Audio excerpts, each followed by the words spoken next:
Boa noite a todos. Bem-vindos ao nosso estudo semanal, às terças-feiras, com o livro Os Mensageiros. Recordamos que esse livro foi lançado em 1944, é a sequência natural do livro Nosso Lar. Eu e Américo Sucena estamos estudando os capítulos na sequência. Hoje estamos com o capítulo número 7, também episódio número 7, que tem como título A Queda de Otávio. Muito bem, na semana anterior, no episódio anterior, nós vimos aí a questão das duas irmãs, Isaura e Isabel, que procuraram Aniceto para ajudar um homem de nome Otávio, que precisava reencarnar, que necessitava ser auxiliado devido a um fracasso anterior com a mediunidade. Isso chamou muito a atenção de André Luiz, que interessou-se, pediu a Vicente para que o apresentasse às duas senhoras. Ele não estava movido por curiosidade, mas desejava aprender mais com os valores educativos da tarefa mediúnica, que o instrutor, na palestra que proferiu, fez sentir isso, demonstrando e dizendo que ali se encontravam muitos espíritos que fracassaram na tarefa abraçada anteriormente.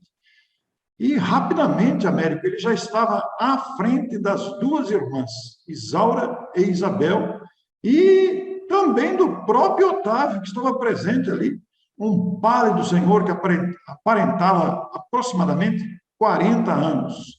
E André foi muito cortês. Eu também sou principiante aqui, e a minha condição é a do médico falido nos deveres que o Senhor confiou. Aqui tem uma coisa interessante, porque as irmãs Isaura e Isabel, entre elas, uma é mãe, a Isaura. Ela foi mãe do Otávio. Olha que interessante. E ele vai contar do desencarne dela, quando ele relatar a experiência dele. E ela está empenhada em conseguir alguém para ser mãe dele na próxima encarnação, que ele já está se preparando para reencarnar. E ela tinha uma amiga de nome Marina, que está reencarnada e que prometeu a ela que poderia ajudá-la. Então, você veja que interessante. Marina era uma amiga da família, mostrando que a nossa família espiritual, ela ultrapassa a família dos laços consanguíneos. Os amigos também são dessa família de pessoas que se afinizam. Claro que há entre eles aqueles que ainda não estão afinizados. E é exatamente essa intercessão que ela está querendo fazer, porque ela já tem a aprovação da Marina antes de encarnar. Ela aceita receber o Otávio. É muito interessante esse mecanismo do planejamento reencarnatório que você conhece bem. Pois é, esse capítulo aqui, Américo, nos enseja amplas reflexões sobre o planejamento reencarnatório. E o próprio Otávio, dirigindo-se agora no diálogo com André Luiz, dá a dica aí essencial, porque ele diz que André, embora sendo médico falido na existência anterior, ignorava as verdades da vida espiritual, não tivera contato, quando encarnado, com as verdades trazidas pelo conhecimento da imortalidade e da responsabilidade perante a vida. O mesmo, todavia, diz o próprio Otávio, não ocorreu comigo. Eu não desconhecia o roteiro traçado, aquilo que me designava, que me estava determinado a fazer. Eu não possuía títulos especializados de competência acadêmica ou profissional. Entretanto, eu dispunha de cultura evangélica, que para a vida eterna, como ele mesmo disse, é de maior importância do que a cultura intelectual simplesmente considerada. Quer dizer, os dois personagens desse diálogo, André, médico com formação e experiência profissional, estava diante de um homem sem tanta cultura acadêmica e também, todavia, com a diferença que conhecia a verdade espiritual, principalmente dos preceitos evangélicos. Um havia agido com ignorância, e outro havia falido com conhecimento. Américo, isso complica muito a situação, hein? Complica. é o nosso caso. Se a gente falhar aqui, estamos lascados, porque fazendo programa, gravando live sobre o espiritismo, se a gente errar, nossa, meu amigo, eu não quero nem saber. Então, tomar cuidado com o que a gente fala e faz, pensa e sente, porque nós não temos desculpa. Nós simplesmente não temos desculpa. Chegaram lá, oh, escuta, mas você não sabia? Ah, sabia. E por que não fez? Ah, não fiz porque não deu, sei lá eu. Olha, Américo, eu vejo aqui uma oportunidade valiosa para os nossos amigos que estão acompanhando as nossas gravações, nos incluírem nas suas preces, para que a gente não erre tanto, porque nós estamos aqui difundindo os conhecimentos que nos chegaram através da psicografia de um espírito particularmente preparado, que foi Chico Xavier, que nos legou esses ensinamentos, de espíritos sábios que, através da sua mediunidade límpida, nos trouxeram esses ensinamentos. Nós tivemos contato, estamos divulgando, falando sobre isso, a nossa responsabilidade triplica. E é o que acontece com Otávio aqui, porque ele vai dizer que as tarefas espirituais ocupam-se dos interesses eternos. Daí a sua enorme falta, porque o próprio André vai dizer que ignorava a extensão dessas responsabilidades mediúnicas, mas o Otávio tinha conhecimento disso. E os estudiosos no campo da fé, os simpatizantes, os crentes, podem até alegar ignorância e inibição. Todavia, os sacerdotes, aqui sacerdote não é no sentido da hierarquia ou da maneira como estamos habituados a considerar o sacerdote, mas os sacerdotes no sentido do conhecimento e o dever de viver, principalmente. Desses não tem desculpa. E nós estamos incluídos, né? Não digo nós, eu e você, mas nós que conhecemos o Espiritismo, é o que se verifica na tarefa mediúnica também. Sem dúvida. E dá a impressão, tudo fica bem claro depois do relato do Otávio, que ele era realmente não só um tarefeiro, ele era missionário, porque o tarefeiro é aquele que tem uma tarefa a fazer e está sob orientação do mundo espiritual, mas atinge um grupo pequeno, pode ser um centro espírita, não? Pode ser um núcleo familiar, mas a impressão que dá no texto é que ele tinha ligação com espíritos responsáveis pelo espiritismo no Brasil. Então, ele seria um médium muito importante. Veja, uma pessoa preparada, preparou 30 anos a reencarnação. Ainda assim, corre o risco de falir. Qual de nós pode garantir que não vai fazer alguma coisa errada e grave daqui até o fim da vida? Nós não podemos garantir nada. Pessoas preparadas acabam falhando, né? E, como diz Emmanuel, a falha pode acontecer no derradeiro quilômetro da jornada. Então, é bom tomar cuidado até o final. Você destacou um ponto fundamental, hein, Américo? O deslize pode ocorrer a qualquer instante, inclusive no momento derradeiro. Daí a vigilância recomendada pelo Cristo, orai e vigiai, porque nós precisamos estar atentos ao que estamos fazendo. O que impressionou muito André Luiz, ele estava impressionado com aquela situação que ele não podia ter imaginado, e perguntou, né, o que teria motivado o seu martírio moral. André estava ali diante de uma situação para ele nova. E então o nosso Otávio, Américo, vai contar a sua história para André Luiz. E vai dizer que ele também foi amparado por nosso lar, pelos tarefeiros do nosso lar, como André também foi, e ali ele recebeu todo o carinho dos amigos que o receberam, e como você destacou, foi preparado durante 30 anos para retornar à Terra, e ele foi atendido com muito carinho, muita atenção, e o seu compromisso no planejamento reencarnatório elaborado por esses dedicados amigos era voltar à Terra com tarefa mediúnica, seria médium, como você disse, vinculado ao movimento espírita no Brasil. Foi concedido a ele um certo trabalho de relevo, não é um trabalhinho, é trabalho de relevo na esfera de consolação das criaturas, exatamente para ele poder servir as criaturas como tarefeiro na área da mediunidade. E ele tinha, portanto, uma missão, uma coisa maior, porque a missão é quando atinge um número maior de pessoas, né? Estava ligado, como diz o texto, permanecia junto das falanges de colaboradores encarregados do Brasil. Então, não era uma tarefinha, não. Era missão mesmo, não? E veja, se as pessoas se preparam 30 anos e falham, quem de nós pode garantir que nós também não vamos falhar? Se é que já não estamos Se é cometendo que a gente... algumas falhas, né? É. Américo, é interessante porque no planejamento reencarnatório, a sua tarefa seria no campo da mediunidade e ele seria solteiro. Muitas vezes as pessoas pensam que ficar solteiro é uma prova, às vezes não, às vezes está no planejamento, a depender da tarefa a ser executada. Nós vemos o próprio Chico, que manteve-se solteiro, Divaldo, solteiro, Raul, solteiro, que são três exemplos para citarmos aqui de dedicação plena à mediunidade, e este trabalhador também viria à Terra na condição de solteiro. E há um detalhe que chamou muita atenção aqui, Américo, que os técnicos de auxílio estiveram, o acompanharam à Terra na véspera do nascimento, entregando-lhe um corpo físico rigorosamente saudável. Isso também chama atenção aqui. A gente não pensa nisso, mas é um detalhe fundamental. Fundamental. E como ele não honrou na área do sexo, provavelmente ele lesou o corpo espiritual nessa área. Então, numa próxima encarnação, ele vai ter problemas com relação a isso.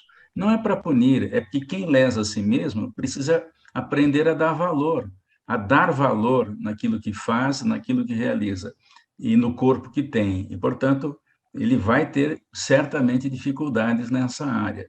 Mas não é uma punição, é para ensinar o tarefeiro que os abusos de qualquer ordem, eles provocam problemas para nós. Então, nós temos livre-arbítrio, mas às vezes geramos fatalidades. Por exemplo, é fatal que ele se complicou na área do sexo, ele vai ter problemas nessa área. Pois é, e toda essa abordagem nos leva, pois permanecemos aqui na questão do planejamento reencarnatório, porque no planejamento reencarnatório de Otávio, que viria com tarefa definida com a mediunidade, ele também deveria amparar 6 crianças órfãs que chegariam até ele, depois a gente vai comentar aqui, chegariam até ele órfãos, ele se tornando responsável por eles. E essas crianças, que seriam órfãos, estariam sob a sua responsabilidade, foram 6 espíritos a quem ele muito devia, inclusive que o ajudaram de maneira muito expressiva no mundo espiritual. Então, a gente nota aí que houve um planejamento detalhado em relação a ele. Por exemplo, a escolha do corpo, ele nasceria numa família espírita, a mãe seria espírita desde moça, o pai não seria espírita, ele seria materialista, mas era uma pessoa de bem. Ele seria encaminhado ao centro espírita por parentes para um centro correto, que lhe desse uma boa orientação doutrinária inicial. Isso é fundamental. Então, vejam, uma série de coisas ele pediu e conseguiu, tinha autorização para isso. Então, quanto mais detalhes no planejamento, mais preparado é o espírito para enfrentar isso.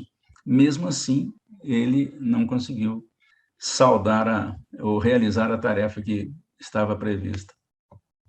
Em O Livro dos Espíritos, para ampliar o assunto, nós temos lá no capítulo 6º, Escolha das Provas, Vida Espírita. Isso está na parte 2ª da obra. E, a partir da questão 258 e seguintes, nós temos o subtítulo lá, Escolha das Provas. Então, essas perguntas, especialmente as 258 e 259, vão trazer muito sólidos esclarecimentos sobre a questão da escolha das provas, que, na verdade, não é castigo, mas as tribulações que escolhemos, as provas que escolhemos, elas visam o nosso aprendizado, o nosso amadurecimento. Então, este planejamento prevê as provas, prevê as expiações, em virtude do mau uso do livre-arbítrio. Então, Deus permite que tenhamos liberdade, mas somos responsáveis pelas nossas ações. Esse detalhe é muito claro na lei de causa e efeito, na lei que rege o relacionamento e as atitudes dos seres encarnados. Na 259 também nós vamos encontrar esclarecimentos muito importantes, porque, afinal de contas, olha a pergunta que Kardec fez: do fato de pertencer ao espírito, a escolha do gênero de provas que deva sofrer, seguir-se-á que todas as tribulações que experimentamos, nós as previmos e escolhemos? Todas não. Escolhesse apenas o gênero das provações. As particularidades são consequência da posição em que vos achais e muitas vezes das próprias ações. No caso de Otávio, Américo, a escolha, o planejamento, foi para atuar na mediunidade a fim de ressarcir-se consciencialmente. E a mediunidade o colocou numa situação de enfrentar os desdobramentos próprios de uma tarefa mediúnica. Então, ele já havia falido na encarnação anterior, antes de ser Otávio. E agora se preparou para ser Otávio, trabalhador da mediunidade, para poder melhorar o seu passado, né? E se preparou para isso. Mesmo assim, não deu conta. Alguém pode perguntar assim, então, mas por que reencarna? Se o Criador sabe de tudo e sabe que ele não vai dar conta, por que ele deixa? Porque isso vai tornando o trabalhador, mesmo os erros, vai aprimorando o trabalhador, vai lapidando. O sofrimento, ele tem também essa função. Claro que a gente pode evoluir sem muito sofrimento, mas normalmente a gente não escolhe esse caminho. A gente quer o caminho mais fácil, nos servirmos do mundo, dos apelos do mundo, e aí é que mora o perigo, né? Porque a gente pode ficar tentado a simplesmente a servir o mundo, quando a gente tem que servir o planeta para que ele melhore, melhorando a nós mesmos. Então, na segunda tentativa, ele também não conseguiu um bom resultado, o que vai levá-lo a uma terceira tentativa, provavelmente na mediunidade. Só que agora, algumas facilidades que ele teve, por exemplo, o corpo absolutamente saudável, essa chance absolutamente saudável ele não vai ter, ele vai ter problema onde ele se desviou, que é exatamente na área sexual. A facilidade que ele teve de conhecer o espiritismo através da mãe, espírita muito nova ainda, e quando recebeu já tinha consolidado o conhecimento espírita, provavelmente essa facilidade ele não vai ter, ele vai ter que ir atrás. Então, a gente vai perdendo as facilidades, e não é porque é castigo, não, é para trazer ao espírito outro tipo de desafio, porque no desafio anterior ele não soube vencer, então não pode ser o mesmo, né? É como a gente falou em programa anterior. Você tem uma prova para fazer na faculdade. Você perde essa prova, você vai fazer uma prova mais difícil, porque você não fez a prova na época certa. Então, a famosa substitutiva, normalmente era uma prova mais difícil. Por quê? Porque são desafios, os espíritos escolhem suas provações exatamente pelos desafios que têm. Os espíritos superiores, eles fazem questão de desafio, eles não querem moleza, né? Por exemplo, Chico Xavier, ele fez questão de pagar a casinha dele com um salário do Ministério da Agricultura. Era um salário pequeno, e ele fez questão de pagar ele, quando outras pessoas se ofereceram para pagar. Ele falou, não, eu faço questão. Claro que ele passou dificuldade, porque o espírito, nesse nível de Chico Xavier, ele enfrenta qualquer rojão. A expressão é muito boa, enfrenta mesmo, Américo. Eles não têm medo dos rojões, né, da intensidade do rojão. Aliás, os grupos que estão usando as nossas gravações para estudar, nós sabemos de alguns grupos que utilizam a sequência dos capítulos gravados para estudar os livros de André Luiz. Nós queremos até sugerir que, neste ponto do nossa diálogo, você dê uma pausa aí e vá buscar a questão 871, você que está vendo gravado isso, vá buscar a questão 871 do Livro dos Espíritos, que foi esse comentário trazido pelo Américo, pois que Deus tudo sabe, não ignora se um homem sucumbirá ou não em determinada prova. Qual a necessidade dessa prova, uma vez que nada acrescentará o que Deus já sabe a respeito desse homem? Então, essa questão feita por Allan Kardec, no Livro dos Espíritos, questão 871, vai lançar uma luz imensa à ampliação dessa reflexão que estamos fazendo aqui. E o Américo citou aí o fracasso na área sexual, porque ele, como teve conhecimento do espiritismo desde cedo com a mãe espírita, ficou órfão de mãe, o pai se casou com outra mulher, e ele tinha lá um relacionamento difícil com a segunda esposa do seu pai, e depois ele quis se casar, e se casou, Américo. Não estava previsto o casamento, mas quando ele se casou, ele trouxe para si mesmo o pacote da esposa que não estava previsto. E no pacote da esposa que não estava previsto no planejamento, ela tinha um espírito muito complicado ligado a ela, que veio junto com ela para o seu casamento. E ele vai dizer depois que sofreu a vida inteira com esse espírito que veio com ela, né? E ele se casou com ela, inclusive ele usa a expressão aqui, por desejos inconfessáveis, não foi por amor simplesmente. Eis o detalhe da queda sexual de Otávio.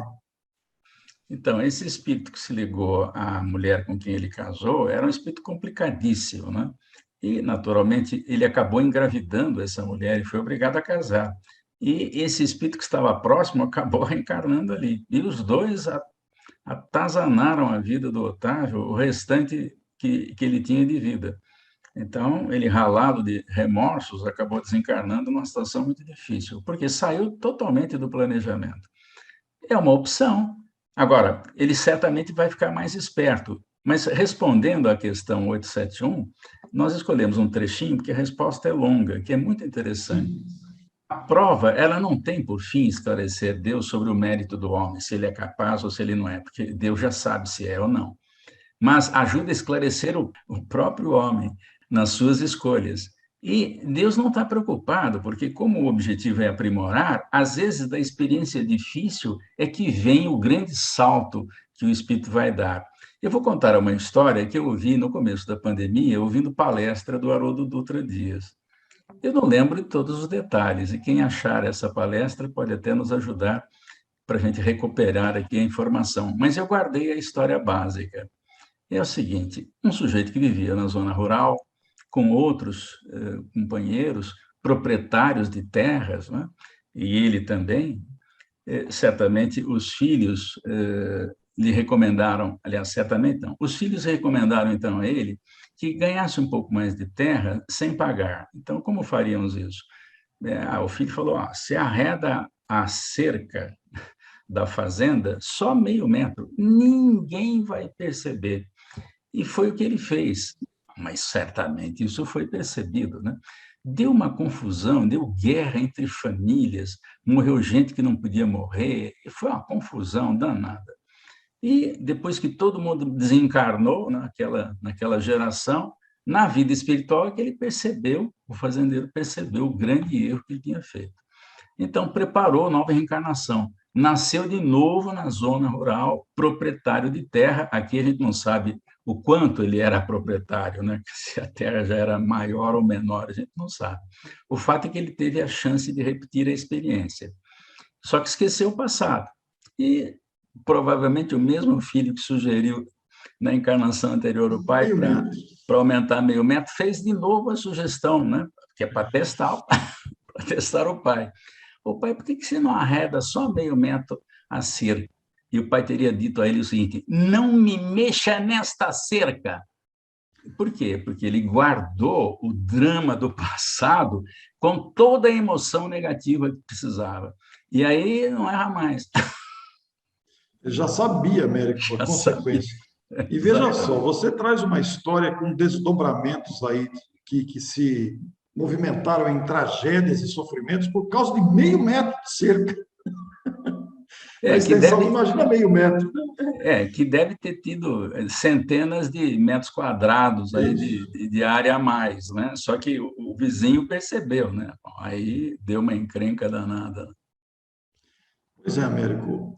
São questões para a gente pensar mesmo, porque as nossas ações, a nossa liberdade, ela tem limite, né? O limite é a liberdade alheia. Nós não temos o direito de adentrar a liberdade, a propriedade alheia, porque isso vai custar, futuramente vai custar. Américo, e no caso de Otávio, quando ele tinha pouco mais de 20 anos, aí foi o pai que desencarnou. Com esta triste ocorrência, do ponto de vista terreno, ficavam na orfandade 6 crianças desfavorecidas. Por quê? Porque 3 crianças vieram com o segundo casamento do pai. E havia outras 3 crianças, somando 6 órfãos que ficaram. E ele não quis nem saber desses 6 para quem ele devia. Ele tinha um compromisso reencarnatório com essas 6 crianças, que eram 6 espíritos muito ligados a ele. E acabou comprometendo, porque esses 6 espíritos eram espíritos amigos dele e que endossaram a reencarnação porque ele aceitou recebê-los.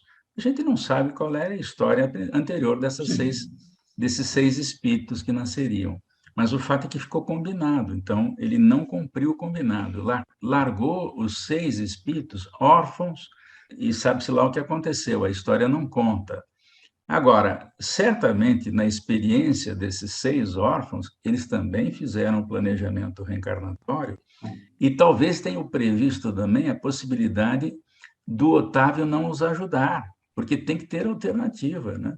Ninguém planeja uma reencarnação sem alternativa. Ó, se acontecer isso, vai precisar acontecer tal coisa. Senão, a gente atrapalha o planejamento de todo mundo. Então, veja como é complexo esse negócio de planejar a reencarnação, porque envolve centenas de pessoas. Isso fica muito claro na palestra que você faz, porque apesar de usar poucas pessoas, logo no início da palestra, a gente já percebe a confusão e a dificuldade de planejar, porque todos os envolvidos na futura encarnação implica que eles aceitem ou deixem de aceitar tal ou tal proposição daquele que vai reencarnar. Então, isso aí vira uma malha, né, de interesses, de objetivos, e só mesmo com a presença de espíritos experientes para nos ajudarem a fazer. Se bem que a escolha é sempre de quem está reencarnando, ele que escolhe. Olha, dá para fazer isso é melhor não fazer, porque você não aguenta, né? No caso de Otávio, Américo, a mãe das 3 crianças que ela trouxe para o casamento, para o segundo casamento, ela, depois de 2 anos de viuvez, ela foi recolhida a um leprosário. E essas crianças ficaram à mercê da entrega à própria sorte. E ele não quis saber, apesar dos apelos da mãe deles. Então, eram aqueles 3, daquela segunda mulher do seu pai, e mais outros 3 que não ficaram muito bem especificados aqui, mas que estão na história. E aí, Américo, trazendo para o campo do planejamento reencarnatório, aquela oportunidade de simulação, embora bastante superficial, a gente planeja a reencarnação de envolvendo todos os personagens e protagonistas, o pai, a mãe, o patrão, a esposa, os filhos, etc., o sogro, etc. Mas, como você bem afirmou aí, cada personagem ligado à nossa vida pessoal, de cada um de nós, tem o seu próprio processo de programação. E as vidas se entrelaçam. Daí, as nossas ações, as nossas decisões, interferem na vida um do outro, mutuamente, com constância. Estamos a todo momento. E você foi muito feliz ao citar as alternativas. Porque os espíritos que planejam, eles sabem da nossa liberdade nem sempre usada com sabedoria ou com respeito. Então, ocorrendo uma situação que contraria o planejamento anterior, que resvale, que colida com o planejamento anterior, eles têm que ter uma alternativa, um outro caminho. O que nós vamos fazer agora? Imagine, por exemplo, uma gravidez precipitada. Não era para reencarnar naquele tempo, e veio. Bom, veio, ninguém vai interromper a gravidez, é uma lei divina, biológica, o nenê vai nascer mesmo. O que nós vamos fazer? Estava previsto 10 anos depois aquele nenê, e veio 10 anos antes. Aí vai adaptar tudo. Como esse caso do Otávio, não estava previsto o casamento, ele resolveu casar. É o livre-arbítrio dele. Então, é muito complicado tudo isso. E a gente não tem acesso. Agora, nós conversávamos aqui em off, antes de iniciar a gravação, Deus tem acesso a tudo isso, né, Américo? Então, porque diz que as circunstâncias, os detalhes, a gente não planeja, não é? E isso. Muitas coisas acontecem, e a resposta do Livro dos Espíritos diz, pela força das coisas. Olha, que força é essa? Que coisas são essas?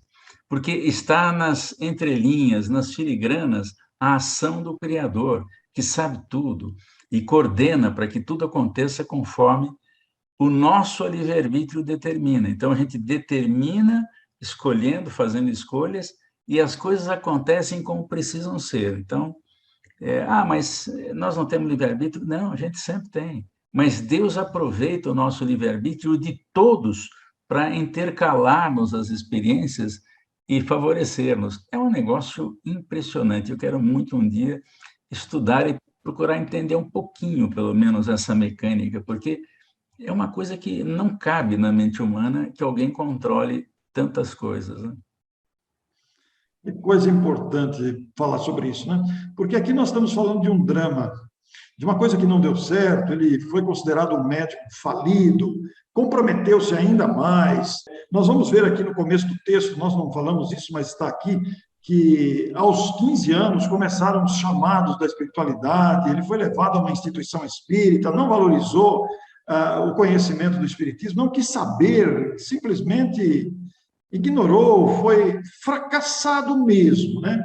Aí tem toda a questão do planejamento, etc., mas não são apenas os dramas que são planejados, as circunstâncias, às vezes, ocorrem além do planejado, no bom sentido também. Existem muitos planejamentos felizes. Será que eu e a Américo planejamos gravar essas lives aqui, Américo? Eu não sei, mas vou contar uma história de um estagiário que eu conheci, né? O sujeito, no primeiro estágio que fez, depois de se formar, teve um sério problema com o seu tutor, com o seu chefe na empresa, né? Então, ele não suportou esse chefe durante muito tempo. Logo, como era novo, foi procurar um outro estágio, noutra empresa, né? Na expectativa de que o outro chefe que ele fosse ter fosse mais condescendente, fosse mais amigável, né? E aí encontrou um chefe pior do que aquele outro, que, por sua vez, e logo em seguida, percebendo a encrenca, já procurou um terceiro estágio para poder encontrar um chefe adequado, né? E mudou pela terceira vez de estágio e arrumou de novo um chefe complicado. Ora, que mecanismo está por trás desse fato que o sujeito encontra aquilo que ele precisa encontrar, se dá bem com chefes difíceis, né? Nós temos esses desafios. Então, é curioso. Depois de algum tempo, eu encontrei uma pessoa e perguntei, escuta, e aí, como é que está esse negócio? Olha, eu aprendi a lidar com esse assunto, agora não fico mais mudando de galho em galho. Então, veja só que mecanismos estão por trás aí, leis eletromagnéticas que regulam a aproximação das pessoas por força das tais coisas que o Livro dos Espíritos falam, que estão na lei de Deus, que tudo prevê. Então, mesmo que a gente faça coisa errada, a lei dá um jeitinho de te botar no caminho certo. Só se fizer muito errado mesmo, que aí não dá certo. É um mecanismo muito sábio, né? Veja você, falando em circunstâncias, Américo, a circunstância temporal da pandemia, por exemplo, causou a explosão das lives e fez a aproximação de amigos que não se conheciam antes, pelo menos na presente existência. Mas possivelmente são velhos conhecidos que se reencontram agora, por este mecanismo circunstancial, talvez planejado ou não, né? Mas existia um planejamento geral em que agora amigos se reencontram. Então, é muito interessante a afinidade de amigos que trabalham juntos. Eu e a Américo somos grandes amigos há décadas. É muito interessante tudo isso, né? E ele vai dizer aqui, fala, Américo, depois eu completo. Então, mas a gente não entende muito esse mecanismo, mas Não, existe, né? A gente existe. entende, né? Como é que acontece muita coisa que você não previu e que te dirige para aquele assunto? Você não sabe, né? Porque além do planejamento reencarnatório, existem aqueles períodos que a gente sai do corpo em que a gente conversa com mentores. Então não lembra nada no sonho sobre determinadas situações que estamos enfrentando e ali recebemos orientação. Mas se eu não lembro de nada, para que orientação? Então, mas quando a orientação repetidamente acontece, ela vai entrando na pessoa, e um dia ela vem como um insight, quando o sujeito está em vigília, acordado, não lembra nenhum sonho, mas as conversas fizeram com que ela começasse a mudar. Então, existem mecanismos aí que realmente nós não temos ideia, são fantásticos. Américo, eu estou vinculado a uma instituição pelos vínculos, atualmente pelos vínculos emocionais, que foi obrigada a fechar as suas portas no atendimento que fazia em determinado segmento à população mais carente. Isso aconteceu aproximadamente há uns 5 ou 7 anos, aproximadamente, né? E este fechamento da instituição, voltada a determinado segmento de assistência social, sempre foi uma preocupação devido à história ali construída, ao esforço de décadas de muitos companheiros que por ali passaram. Então, era algo que, de uma certa forma, causava um lamento, que pena, que coisa, não conseguimos levar adiante, foi preciso fechar por vários motivos, a situação da crise brasileira, etc, etc.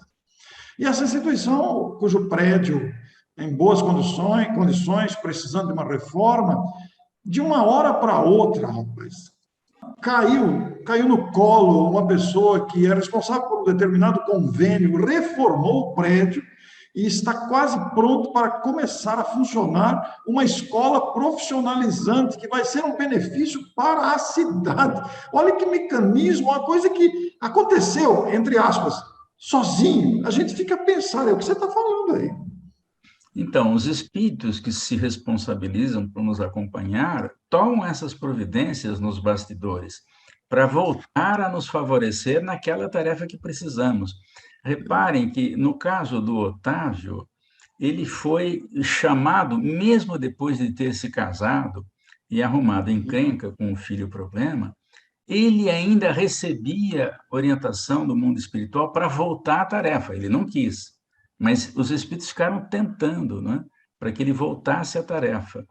Então, reparem, nós estamos sendo acompanhados para que aquilo que a gente não conseguiu fazer corretamente, mais à frente a gente volte a fazer corretamente. Por quê? Porque todos nós estamos sob supervisão. É por isso que, às vezes, as encarnações acabam dando certo, apesar dos tropeços que nós fazemos. Por quê? Porque tem supervisão. Essa história que você contou é magnífica. Então, num primeiro instante, não deu certo. Os espíritos se articularam, acharam alguém que podia ajudar e colocaram, como você disse, no colo do centro, das pessoas que dirigiam o centro, para poder resolver o problema.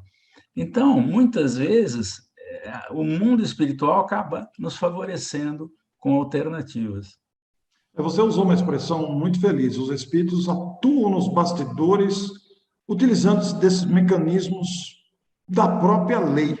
No caso de Otávio, ele vai dizer, depois de relatar toda a sua trajetória, regressou aos 40 anos para o mundo espiritual, roído pela sífilis, graças ao seu comportamento desregrado, também pelo álcool e pelos desgostos, sem nada haver feito para o próprio futuro, sem construir coisa alguma no terreno do bem. E ele vai dizer, como vê, realizei todos os meus condenáveis desejos, menos os desejos de Deus.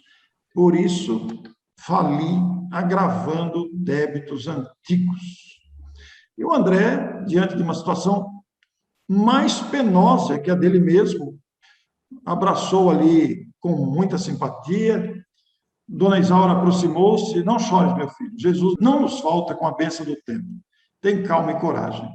E André, por sua vez, identificando o carinho de Dona Isaura, meditou na bondade divina que faz ecoar o cântico sublime do amor de mãe, mesmo nas regiões de além-morte. É o último parágrafo do capítulo, Américo.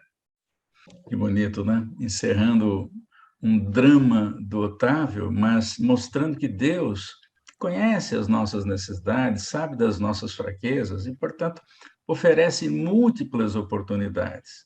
Ele não fez assim por maldade, o Otávio. O Otávio não é uma pessoa que resolveu fazer maldades. Ele se complicou pelo caminho que ele escolheu.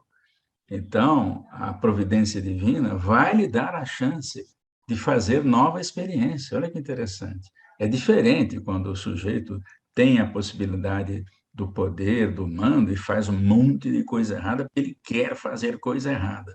Tem interesses pessoais muito grandes. No caso dele, o interesse foi pelo sexo desregrado.